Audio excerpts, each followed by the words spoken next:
Stop trying to do it right before you are doing it wrong is a generic, flexible, easy tip in figuring out what task to assign yourself because it takes some of the pressure off.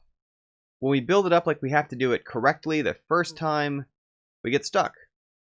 We get stuck rightfully so because we can't, because it's impossible. It's something, if you're new to it, you're not going to be good the first time you do it. Even if you're experienced at something, if nothing else, what that experience tells you is that the first time it comes out of you, it's not going to be great either. It's going to take iteration. It's going to take putting it down in some distance.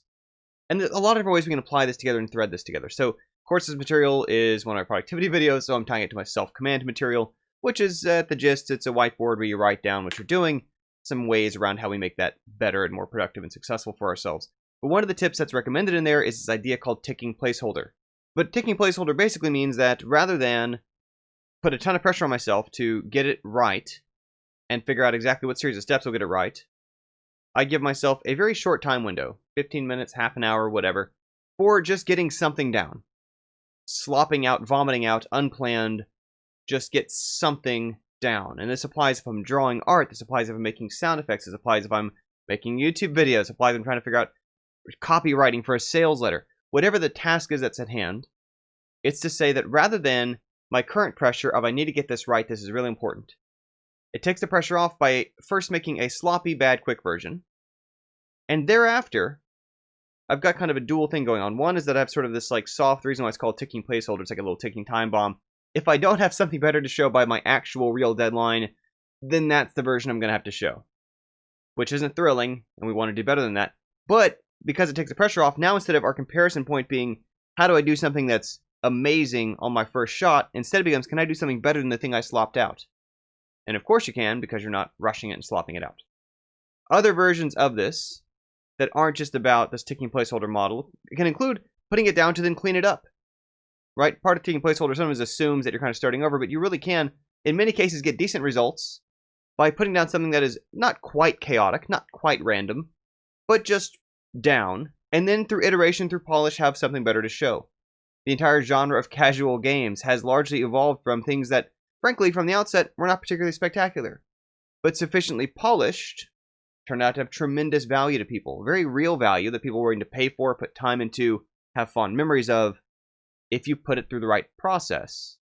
And this is also where even professional expert writers throughout history have pointed out the first draft of everything is bad. Another version of this that's a cake of not trying to be right before you get it wrong is organizationally, right? I straddle a bunch of different gigs, jobs, volunteering with nonprofit boards and other stuff. A lot of different things going on, a lot of different projects inside Home Team, dozens of clients that I'm working with. How do I manage all that information? And part of it is, when new information comes to mind, I've got a note I need to make, I put it in the wrong place first.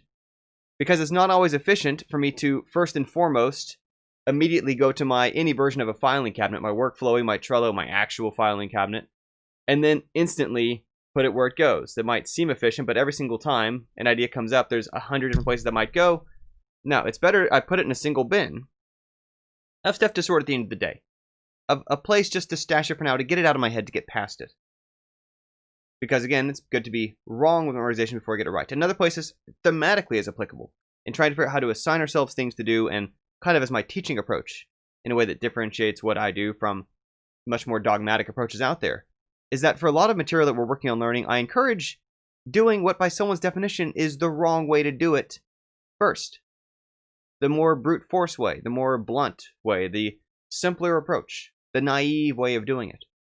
And this is valuable for a variety of reasons. As long as you're sticking to something long enough to grow past that level, to have the hindsight of seeing where, how, and when you hit the barriers of that approach, it's really beneficial to your deeper understanding to have a real rich understanding of here's why we go to the trouble of these more sophisticated approaches, structures, processes, and so on.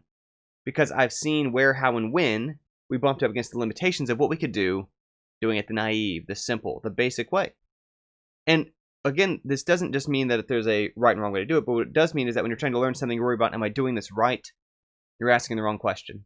You want to do it the way that you can do it. Do it wrong before you try to get it right, and in many ways, this is actually going to be the right way to do it for your experience level. That's the thought for today. Once again, as always, if you want more help with getting set up on that whiteboard system, how we use that tying into or productivity part. It helps me, enables me to keep pumping out podcasts and releasing 5 games in a row from one of my 2 different groups that I manage. And these got a great lawyer meetup going through IGDA stuff with a nonprofit. Lots of meetings, happenings, events happening through that. And that's not all me. That's like a group of 7 other volunteers on that board and so on. Lots of things that we do, but it helps me keep my stuff tied together. And of course, I think I've showed this. This is my placeholder board. Real board I'm using. White board on the side for my actual things is like my prop for these videos. Check it out at self-command.com. As always, there's like a very generous return policy. If you find it's not working for you, it's got audiobook, got ebook edition. It also has an option on there for if you would not be able to afford it or don't have access to Gumroad's payment mechanisms. It's also a way you can just click a link on there, get it for only volunteering a couple of hours, helping other people out. And these days, there's lots of folks who need help and lots of ways you can find to help them out. That's it for the day. Thanks for tuning in. Catch you next time. And don't be afraid to do it wrong before you get it right.